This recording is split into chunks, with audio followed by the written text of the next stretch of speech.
Good evening.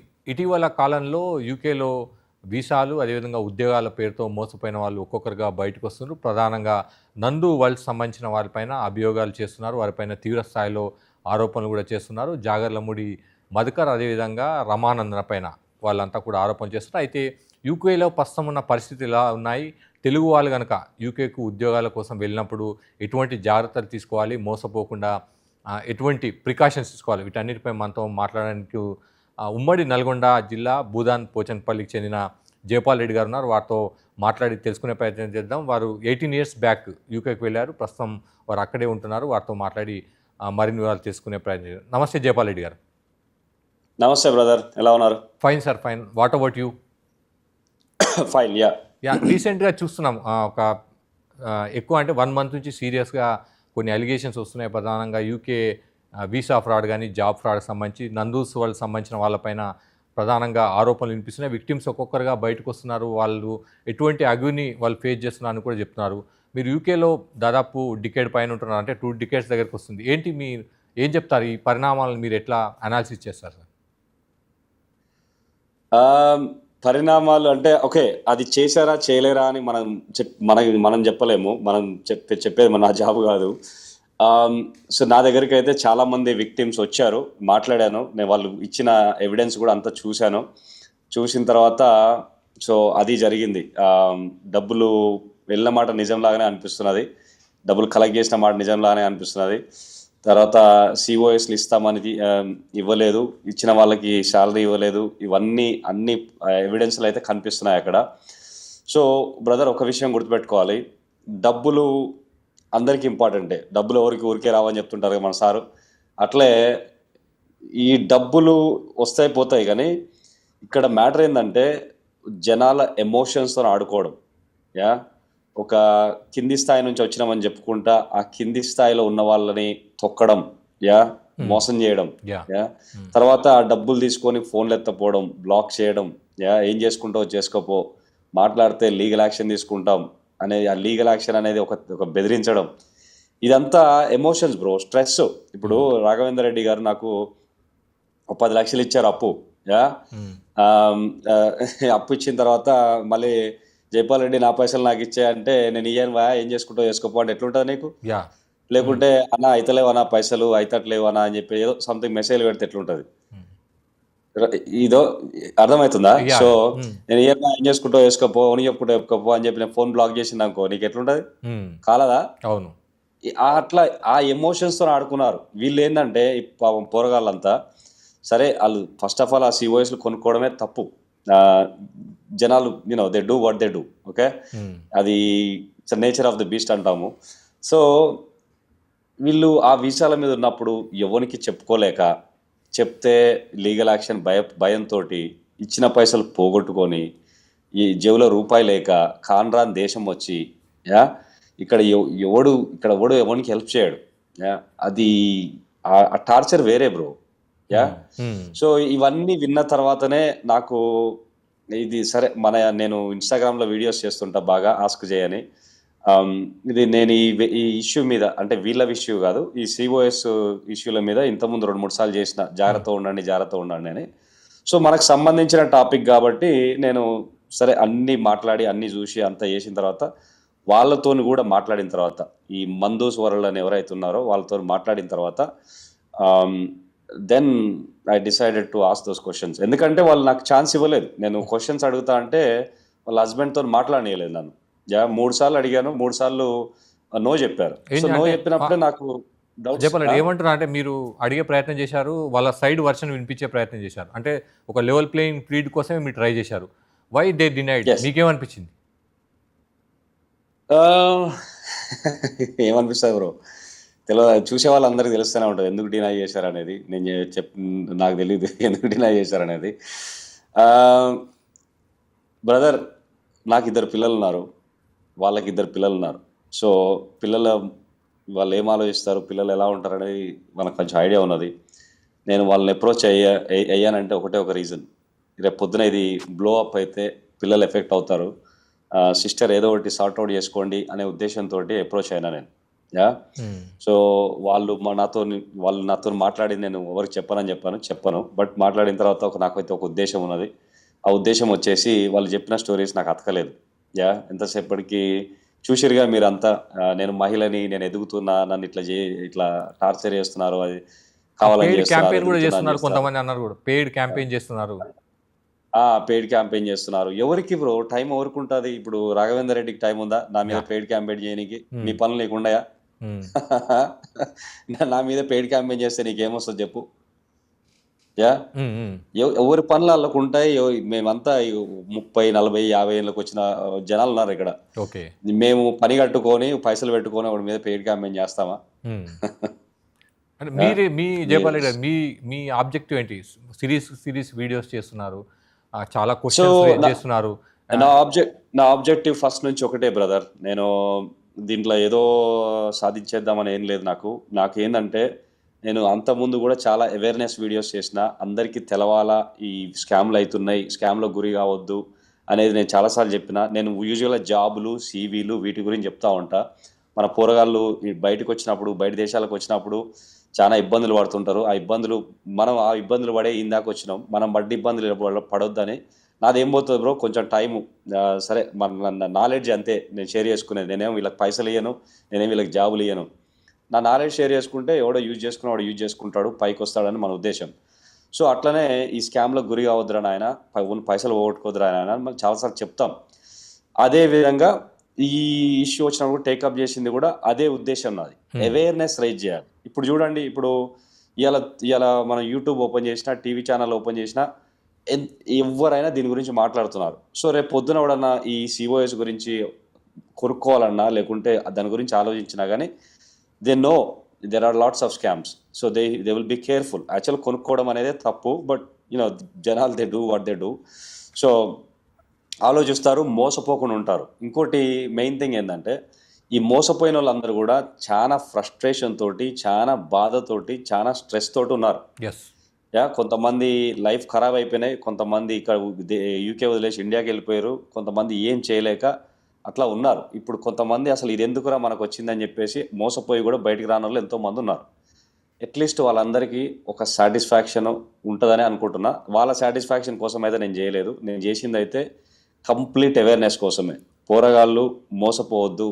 ఎన్నో brother, ఇప్పుడు I don't know, మీకు తెలిసిన వాళ్ళు బయట ఎంతమంది ఉన్నారో నాకు తెలీదు. ఆస్తులు అమ్ముకొని, లోన్లు తీసుకొని, ఏదో ఒకటి బంగారం తాకట్టు పెట్టుకొని అన్ని చేసుకొని ఇంత దూరం వస్తాం బ్రో. నేను లోన్ తీసుకొని వచ్చిన 18 ఏళ్ళ కింద లోన్ తీసుకొని, బ్యాంకులో లోన్ తీసుకొని, మళ్ళీ ప్లస్ మా వదిన కొంచెం గోల్డ్ ఉంటే అది గోల్డ్ లోన్ అంటాగా, అది కూడా పెట్టి తీసుకొని, మా కాకే కొన్ని పైసలు ఇస్తే తీసుకొని వచ్చినాం. యా, అట్లా తీసుకొని వచ్చి గిసోండి దాంట్లో పొడగొట్టుకుంటే, ఎవడో పొడగొట్టుకున్నది కాక వాళ్ళు మన పైసలు పెట్టి ఈ బంగారు నగలు, business class trips, 5 star hotels, ఎట్లుంటుంది బ్రో? యా. అవును. సో నేను చేసింది అయితే కంప్లీట్ అవేర్నెస్ కోసమే బ్రదర్. జయపాల్, యా. విక్టిమ్స్తో మీరు మాట్లాడినప్పుడు ఏమనిపించింది అంటే, దేవర్ అంటే టోటల్గా వాళ్ళని ముంచేసినట్లు అనిపించిందా, లేకపోతే వాళ్ళు అమాయకత్వంతో జరిగింది అనిపించింది? అంటే యాజ్ మీరు అక్కడ ఉన్నారు, యూకేలో ఉన్నారు, చాలామందితో ఇటువంటి వాళ్ళతో చూసినారు. విక్టిమ్స్ మీతో టచ్లోకి వచ్చినప్పుడు, లేకపోతే మీరు మాట్లాడినప్పుడు కానీ ఏమనిపించింది సార్? అంటే వాళ్ళను ఈ నందు వాళ్ళు ట్రాప్ చాలా జాగ్రత్తగా, టాక్టిక్గా, ఫుల్గా వేసినట్టు అనిపించిందా, నార్మల్గా జరిగిపోయిందా? మీకేమనిపించింది? మీ సో అబ్జర్వేషన్? రెండు బ్రదర్, రెండు విక్టిమ్స్ ఫస్ట్ ఆఫ్ ఆల్ ఈ అమాయకత్వం, యా, ఆ అవేర్నెస్ లేక, అవగాహన లేక. యా, ఎట్లా అంటే, ఓకే వీళ్ళు ఆల్రెడీ చాలా పాపులర్ కదా, ఇన్ఫ్లుయెన్సర్స్ కదా, మోసం ఎందుకు చేస్తారు అనే ఆల్రెడీ అక్కడ క్రెడిబిలిటీ, ఇన్ఫ్లుయెన్సర్ అంటే క్రెడిబిలిటీ లాగా ఉంటుంది కదా కొంతమందికి. సో అలాగా తీసుకున్నారు డబ్బులు. వాళ్ళు తీసుకున్నారంటే అట్లా కనిపిస్తుంది, ఆవిడ ఎవిడెన్స్ చూస్తుంటే తీసుకున్నట్టు కనిపిస్తుంది. తీసుకొని ఫోన్లు బ్లాక్ చేయడము, ఇవ్వకపోవడం, మళ్ళీ డబ్బులు వెనక్కి ఇవ్వకపోవడము. దారుణం బ్రదర్. నేను చాలా మందితో మాట్లాడాను, చాలా దారుణమైన స్టోరీస్. ఎంతమంది చెప్పాలి మీతో టచ్లోకి వచ్చారు, ఏమంటున్నారు? అంటే జనరల్గా కలిసినప్పుడు, వాళ్ళను మధు గారిని కలిసినప్పుడు, నందు గారిని కలిసినప్పుడు ఎటువంటి రియాక్షన్ వాళ్ళ వైపు నుంచి వచ్చింది మీతో షేర్ చేసుకున్నారు? కొద్దిమంది మాట్లాడుతున్నారు, కానీ మీతో ప్రైవేట్గా ఏం చెప్పారు? సో వాళ్ళు చెప్పింది బయటికి చెప్పొచ్చు అని చెప్పారు. So no problem. ఎట్లా అంటే వాళ్ళ ఎక్స్పీరియన్స్ ఏంటంటే వీళ్ళు పైసలు వచ్చేదాకా మంచిగా నైస్గా మాట్లాడతారు. యా మీకు సిఓఎస్ వచ్చేస్తుంది, జాబ్ వచ్చేస్తుంది, రిమోట్ జాబు, మీటింగ్స్ ఉన్నప్పుడు రావాలి, అది ఇది నైస్ నైస్ అంతా నైస్. ఒక్కసారి డబ్బులు ముట్టినాయంటే కథం, ఇంకా నీకు డిలేస్ అనమాట. రేపు వస్తుంది, మాపు వస్తుంది, ఎల్లుండి వస్తుంది, లేదంటే ఏదో గట్టిగా అడిగితే ఏదో ఒకటి ఇచ్చి వీసా రిజెక్ట్ అవడు, పైసలు ఇవ్వకపోవడు, బ్లాక్ చేసుకోడు, ఫోన్లో ఆన్సర్ చేయకపోవడము, ఇవన్నమాట. సో యా టార్చర్ అనుభవించారు బ్రో. సార్ ఈ సోషల్ మీడియా ఇన్ఫ్లుయెన్సర్గా ఉండి బయటికి ఒక ఫేస్తో ఉండి లోపల ద అదర్ సైడ్ ఉంటుంది ఇటువంటి వాళ్ళతో, ఇటువంటి వాళ్ళ విషయంలో ఎట్లా ఎట్లా ఉంటే బాగుంటుంది, ఎటువంటి స్టెప్స్ తీసుకుంటే బాగుంటుంది, మీరేమంటారు? ఎవరైనా బ్రదర్ జాగ్రత్తగా ఉండాలి. ఎవరైనా నేనైనా వాళ్ళైనా ఎవరైనా సరే. ఇప్పుడు ఒక సర్వీస్ ఇస్తున్నాడు, పైసలు అడుగుతున్నాడు అంటే you have to ask questions. ఇది ఏంది కరెక్టా కాదా, ఏంది కథ అనేది.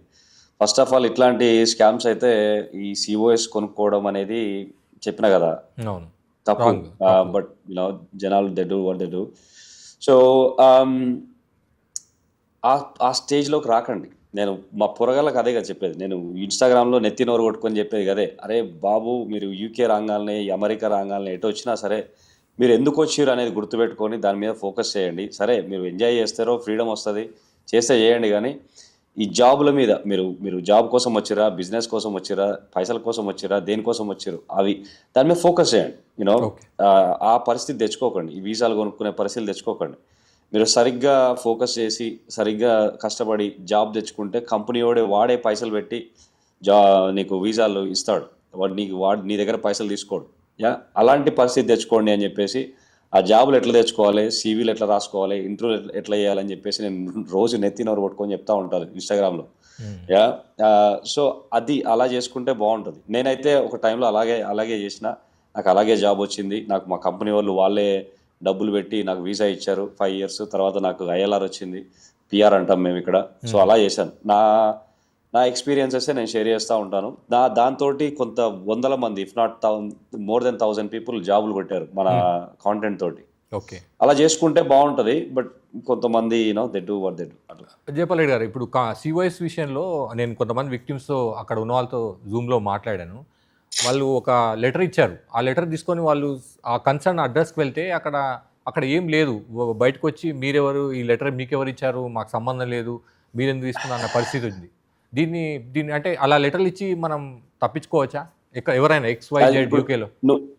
మీరు చూసిన లెటరే సిఓఎస్, సర్టిఫికేట్ ఆఫ్ స్పాన్సర్షిప్ అంటాము. మీరు చూసింది కదే. సో నేను ఇప్పుడే దాని మీద ఒక యూట్యూబ్ వీడియో చేసిన, నా ఛానల్లో పెడుతున్నా. ఆస్క్ జై అని నా ఛానల్ ఉంటుంది, ఒకసారి పోయి చూడుర్రి. దీని మీద ఇంకో 2-3 వీడియోలు చేస్తాను నా ఛానల్లో. ఎందుకంటే చాలా మందికి అవేర్నెస్ ఇంకా అది ఏంది ఎట్లా వరకు అయిద్దని తెలుస్తలేదు. సో వీళ్ళు ఏం చేశారంటే, ఒక చిన్న ఇది చెప్తా బ్రో. అసలు ఇక్కడ స్కామ్ అంటున్నారు కానీ అసలు స్కామ్ ఏ లెవెల్ అయింది అనేది చాలా మంది తెలియదు. ఇప్పుడు వీళ్ళ కంపెనీస్ 4 కంపెనీస్కి లైసెన్స్ ఉంది. వీళ్ళకి మొత్తం 7 కంపెనీలు ఉంటే 4 కంపెనీలు లైసెన్స్ ఉంది. ఈ 4 కంపెనీలకు లైసెన్స్ ఉన్న దాంట్లో నుంచి కొంతమందికి ఇచ్చిర్రు, కొంతమందికి ఫేక్ ఇచ్చిర్రు, కొంతమంది పైసలు తీసుకొని ఇవ్వలేదు. వీళ్ళు ఇంకోటి ఏం చేశారు తెలుసా? ఎప్పుడైనా సరే బ్రదర్, ఈ కంపెనీకి లైసెన్స్ ఉన్నప్పుడు, ఇవన్నీ స్మాల్ బిజినెసెస్, ఈ లైసెన్స్ ఉన్నప్పుడు వీళ్ళకి 3, 4, 5 సిఓఎస్లు ఇచ్చే ఛాన్స్ ఉంటుంది. అంతకంటే ఎక్కువ ఉండదు. దానికంటే ఎక్కువ ఇవ్వాలంటే వీళ్ళు మళ్ళీ అప్లై చేసుకోవాలి. సార్ నాకు ఇంక్రీజ్ చేయరు సార్ అని గవర్నమెంట్కి అప్లై చేయాలి. వాళ్ళు పెద్ద క్వశ్చనేర్ ఉంటుంది, అది ఎందుకు ఇంక్రీజ్ చేయాలని అడుగుతారు. సో ఇట్లాంటి స్కామ్లు చేసిన వాళ్ళు వాళ్ళంతా క్వశ్చనర్ ఫిల్ చేసే టైం ఉండదు, వీళ్ళకు అంత ఒప్పుకో ఉండదు. సో వీళ్ళు ఏం చేశారంటే వినండి బాగా, వీళ్ళు ఒక బ్రోకర్ అనమాట, మిడిల్ మ్యాన్ బ్రోకర్ లాగా చేశారు. ఎట్లా అంటే, ఓకే పలానా రాఘవేందర్ రెడ్డికి ఒక కంపెనీ ఉంది, దాని లైసెన్స్ ఉంది. పలానా జైపాల్ రెడ్డికి కంపెనీ ఉంది, లైసెన్స్ ఉంది. పలానా ఇంకో సుందర్రావుకి ఒక కంపెనీ ఉంది, లైసెన్స్ ఉంది. వీళ్ళ ముగ్గురిని కాంటాక్ట్ అయ్యి మీ దగ్గర మేము సిఓఎస్లు కొంటాం, ఇంకో 2-3 లక్షలు ఇస్తాం, 4 లక్షలు ఇస్తాం. ఆ సిఓఎస్లు వీళ్ళు 15-20 లక్షలకు అమ్ముకున్నారు. మీరు అడిగిన క్వశ్చన్ కి ఇప్పుడు మ్యాచ్ అవుతుందా? ఇప్పుడు పలానా రాఘవేందర్ రెడ్డి దగ్గర సిఓఎస్ కొనుక్కొని పలానా సౌమ్యకి అమ్మేశారు. సౌమ్య దగ్గర 15 లక్షలు తీసుకురు, 20 లక్షలు తీసుకురు, రాఘవేందర్ రెడ్డికి 4 లక్షలు ఇచ్చారు. సౌమ్య ఏం చేస్తుంది, అరే ఇది రాఘవేందర్ రెడ్డి లిమిటెడ్ కంపెనీ, నాకు సిఓఎస్ వచ్చిందని చెప్పి రాఘవేందర్ రెడ్డి దగ్గర పోతుంది. ఆ లిమిటెడ్ కంపెనీ దగ్గర పోతుంది. ఆడ లిమిటెడ్ కంపెనీ లేదు, రాఘవేందర్ రెడ్డి ఎన్నో ఉన్నాడు, ఆడు ఉన్నాడు, ఆ ఇచ్చిన అడ్రస్లో ఉన్నాడు. మీరు అడిగిన క్వశ్చన్ గదే. అంటే అంటే యూకే చట్టాల ప్రకారం ఇట్లా చేసి తప్పించుకోవచ్చా సార్? వాళ్ళు మేము పదే పదే మేము యూకే సిటిజన్స్ అని చెప్తున్నట్టుగా అనిపిస్తుంది. మాకు చట్టాలు అంటే ఇండియా నుంచి ఏం చేయలేరు, యూకే చట్టాలన్న వాళ్ళని పట్టుకోగలుగుతాయా? అంటే ఇట్లా చేయడం వల్ల, ఇటువంటి ఫ్రాడ్ చేయడం వల్ల? Yes and no. Ya, so first of all వీళ్ళకి బ్రిటిష్ సిటిజన్స్ అని చెప్పుకొని మాకు ఎవరు ఏం చేయలేరంటే అది అది it's not true. Ya, so వీళ్ళకి ఆల్రెడీ వీళ్ళ కంపెనీ 4 లైసెన్సులు క్యాన్సిల్ చేసిరు, గవర్నమెంట్ క్యాన్సిల్ చేసేసింది. ఎందుకు ఇక్కడ సార్? ఏదో ఏంటి అంటే జరుగుతుందని చెప్పి బ్యాక్గ్రౌండ్ ఏంటి? ఎందుకు cancel? You have any idea? నీకు లైసెన్స్ వచ్చినప్పుడు, ఒక కంపెనీకి లైసెన్స్ వచ్చినప్పుడు దాని రూల్స్ ఫాలో అవ్వాలి. Okay, fine. యా, లైసెన్స్ వచ్చినప్పుడు ఆ రూల్స్ ఫాలో అవ్వాలి. ఇప్పుడు నీకు డ్రైవింగ్ లైసెన్స్ వచ్చింది బ్రో, డ్రైవింగ్ లైసెన్స్ వచ్చింది కదా అని చెప్పేసి నువ్వు సిగ్నల్, రెడ్ సిగ్నల్ పడ్డా ఉరుకుతావా? యా, రూల్స్ ఫాలో కావాలి. అట్లా ఉరికితే వాడు లైసెన్స్ గుంజుకుంటాడు, అంతే కదా. అవును. సో ఈ కంపెనీస్ లైసెన్స్, వీసా లైసెన్స్ వచ్చినప్పుడు కూడా దానికి ఒక రూల్స్ ఉంటాయి. సో నువ్వు ఎంప్లాయీస్ని తీసుకోవాలి, తీసుకున్నప్పుడు నువ్వు శాలరీ రన్ చేసినప్పుడు వారి రిపోర్ట్స్ అన్ని సబ్మిట్ చేయాలి, లేకుంటే ఎంప్లాయీ వెళ్ళిపోతే చెప్పాలి, ఎంప్లాయీ అడ్రస్ మారితే చెప్పాలి, ఇట్లాంటి కథలు చాలా ఉంటాయి. ఇలా ఆ రూల్స్ అన్ని వీళ్ళు ఎక్కడ పాటించారు? అసలు ఓనికి శాలరీ ఇవ్వలే కదా. ఫస్ట్ ఆఫ్ ఆల్ అమ్మాయిని 18 నెలలు పెట్టుకొని 2 నెలల శాలరీ ఇచ్చారు. 2 నెలల శాలరీ కూడా అమ్మాయికి ట్యాక్సులు కట్టకుండా డైరెక్ట్ బ్యాంక్ వేసి పడేసారు డబ్బులు. నీకు ఇట్లా చేస్తే ఊకుంటాడా గవర్నమెంట్? అవును. ఈ ప్రాబ్లం ఏంటంటే గవర్నమెంట్ ఓన్లీ క్యాన్సిల్ చేస్తుంది అంతే, వీళ్ళని వచ్చి ఇన్వెస్టిగేట్ చేయడం ఇట్లాంటివి ఉండవు అనమాట. ఓకే, సో అది కథ. కాకపోతే వీళ్ళకి ఇన్వెస్టిగేషన్ అదంతా అంటే ఈ మనీ ట్రాన్సాక్షన్స్ ఉన్నాయి కదా, ఓకే, మేబీ ఆ యాంగిల్లో ఏదన్నా అయితే అవ్వచ్చు, కానీ మనకు తెలియదు. నేను ఫైనాన్స్ అకౌంటెంట్ని కాదు, ట్యాక్స్ స్పెషలిస్ట్ని కాదు, మనం చెప్తే బాగుండదు. జయపాల్ రెడ్డి, ముందు ఎప్పుడు మీకు ఫస్ట్ టైం వీళ్ళకి సంబంధించి తెలిసింది మీకు? అంటే ఈ ఇష్యూ బయటకు రావడం జరిగింది ఫస్ట్ వెన్ యూ నో, అంటే విక్టిమ్స్ మీతో టచ్ జనరల్గా అక్కడ ఏప్రిల్లో ఆ కమ్యూనిటీలో మీకు తెలిసిందా? ఏప్రిల్లో బ్రదర్, 2 months అవుతుంది ఆల్మోస్ట్. నేను ఫస్ట్ టైం యాక్చువల్గా లాస్ట్ ఇయర్ డిసెంబర్ వీళ్ళు ఒక రీల్ చేశారు కదా, మేము మా మీద ఎవరో కావాలని ఇట్లా చేస్తున్నారు ఇండియాలో అది ఇది అని చెప్పి. అప్పుడు చూసినా కానీ నేనేమనుకున్నా అంటే వీళ్ళు సినిమాలకి దీంట్లోకి పోతున్నారు కదా, ఎదుగుతున్నారని చెప్పేసి ఎవరో ఇట్లా చేస్తున్నట్టు అని నేను కూడా అదే అనుకున్నా. తర్వాత ఏప్రిల్లో నేను వేరే ఇక్కడనే యూకేలో ఒక ఊరికి వెళ్ళినా. నేను మ్యారథాన్స్ రన్ చేస్తుంటా బ్రో, 42 కిలోమీటర్లు రన్ చేస్తా ఉంటాను. చూసినావా? ఓకే, మాంచెస్టర్ మ్యారథాన్ కోసం పోయినప్పుడు అక్కడ ఒక తమ్ముడు కలిసిండు. ఆ తమ్ముడు అంటే మనకు మంచి నమ్మకం ఉన్నది. సో తమ్ముడు చెప్పిండు నాకు, చెప్తే నమ్మాల్సిందే కదా, ఇంకా నమ్మకం ఉన్నప్పుడు. సో ఏంది కథ అని చెప్పేసి అప్పుడే ఇంకో తమ్ముడు ఆయన షోను అంటే ఆయన ఇన్స్టాగ్రామ్లో పెట్టిండు. అది చూసినాక షోను అంటానికి అప్రోచ్ అయినా, ఏంది బ్రో కథ ఏంది అంటే చెప్పిండు, ఇట్లా ఈ విక్టిమ్ చాలా మంది ఉన్నారు అది అన్నాడు. ఈ లోపు నేను వాళ్ళని కూడా కాంటాక్ట్ అయిన తర్వాత వాళ్ళు చెప్పిన రీజన్స్ చెప్పినా కదా, నాకు అతకలేదు. తర్వాత విక్టిమ్స్ తోటి మాట్లాడిన తర్వాత అంతా అనుకున్న తర్వాత ఈ ఇంకా మోస్ట్ సాడెస్ట్ థింగ్ ఏంటంటే బ్రదర్, అప్పుడు కూడా వీళ్ళు చేస్తున్నారు. మే 12, 13, 14 తారీఖు అప్పుడు కూడా వీళ్ళు చేస్తున్నారు. మే 13 కాదు, మన లాస్ట్ వీక్ కూడా ఆయన వాట్సాప్ స్టేటస్ లో పెట్టిండు, జాబ్ ఉంది, సిఓఎస్ ఇస్తామని. ఏంటి వాళ్ళ కాన్ఫిడెన్స్? ఏంటి వాళ్ళు, మీకు ఏమనిపిస్తుంది వాళ్ళ కాన్ఫిడెన్స్? అంటే మీరు అక్కడ ఉన్నారు కదా, ఎవరేం చేయలేరు, ఇంత కాదు, ఇంత మీడియా కవరేజ్ ఇంత వస్తుంది అని చెప్పేసి వాళ్ళు ఎక్స్పెక్ట్ చేసి ఉండరు. మాకు బ్రిటిష్ పాస్పోర్ట్ ఉంది, ఎవరేం చేయలేరు అని చెప్పే కాన్ఫిడెన్స్ అంతే. కాకపోతే ఇప్పుడు I think it went too far. ఇప్పుడు విక్టిమ్స్ కూడా వాళ్ళు థ్రెటన్ చేస్తున్నారని చెప్తున్నారు. విక్టిమ్స్ నేను టచ్లో ఉన్న వాళ్ళతో మాట్లాడినప్పుడు వాళ్ళు చెప్తున్నారు లీగల్ నోటీస్ సర్వ్ చేస్తున్నారు, థ్రెటన్ చేస్తున్నారు మేము అని చెప్తున్న పరిస్థితి. మీరు ఏం చెప్తారు? ఈ సిచ్యువేషన్ ఎట్లా డీల్ చేయాలంటారు? ఏం చెప్తారు? యాజ్ అక్కడ ఉన్నారు మీరు. విక్టిమ్స్ థ్రెటన్ చేసే సీన్ ఇప్పుడు అయిపోయింది. ఇంకా నాకు తెలిసి ఎవరిని థ్రెటన్ ఏం చేయరు. నాకే ఒకడు ఫోన్ చేసి థ్రెట్ ఇచ్చాడు, కానీ అంతకంటే ఏమంటున్నారు సార్? ఏమంటున్నారు? మీకు థ్రెటన్ ఇచ్చే సాహసం చేశాడా? యా ఫోన్ చేసి పెట్టినాగా బ్రదర్, నా ఇన్స్టాగ్రామ్ లో పెట్టినా. ఫోన్ చేసి మా ఇంటికి పోయి మీ అమ్మ నాయన కొట్టి వస్తా అది అని చెప్పి అన్నాడు. సరే పోతే ఒకసారి పోయి రాపో అని చెప్పిన. యా, వరుసగా సిరీస్ వీడియోస్ చేస్తున్నారు, నందు గారిని మాట్లాడమని, మధుకర్ గారిని మాట్లాడమని. ఏం రెస్పాన్స్ లేదు.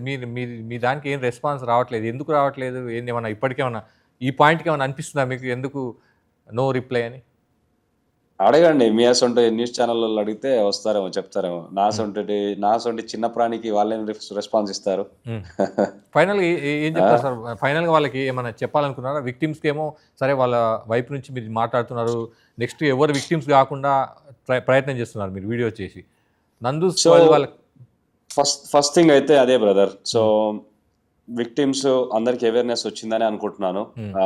జాగ్రత్తగా ఉండండి. వాళ్ళకి ఈ మందూస్వరలు వాళ్ళకి ఏం చెప్పాలా ఏం కథ అనేది ఒకటే చెప్తాను నేనైతే. యా మీరు ఏం చేశారో ఏం చేయలేదో పక్కన పెడదాం. యా అవన్నీ ప్రూఫ్స్ ఎవిడెన్సెస్ విక్టిమ్స్ ఆల్రెడీ మాట్లాడుతున్నారు. యా మీరు ఎవరి కోసం ఈ విక్టిమ్స్ కోసం కాదు, నా కోసం కాదు, మీకోసం కాదు, మీ పిల్లల కోసం, మీ పేరెంట్స్ కోసం అయినా సరే బయటికి వచ్చి ఏం జరిగింది ఏం జరగలేదు అని మాట్లాడండి. దీన్ని రిజాల్వ్ చేసుకోండి. ఆ విక్టిమ్స్ అందరికీ ఏదైనా న్యాయం చేయండి. మీకు చేతనైనంత న్యాయం చేయండి ప్లీజ్. అంటే రేపు పొద్దున ఒక్క నిమిషం బ్రదర్. రేపు పొద్దున ప్లీజ్ దీంట్లో దీంట్లో బాగా ఎఫెక్ట్ అయ్యే వాళ్ళు మీ పిల్లలు. అది గుర్తుపెట్టుకోండి. యా అది గుర్తుపెట్టుకొని వచ్చి ఇది పరిష్కారం చేసుకోండి. మరిన్ని అప్డేట్స్ కోసం ఛానల్ను సబ్స్క్రైబ్ చేయండి. నోటిఫికేషన్స్ కోసం బెల్ ఐకాన్ పై క్లిక్ చేయండి.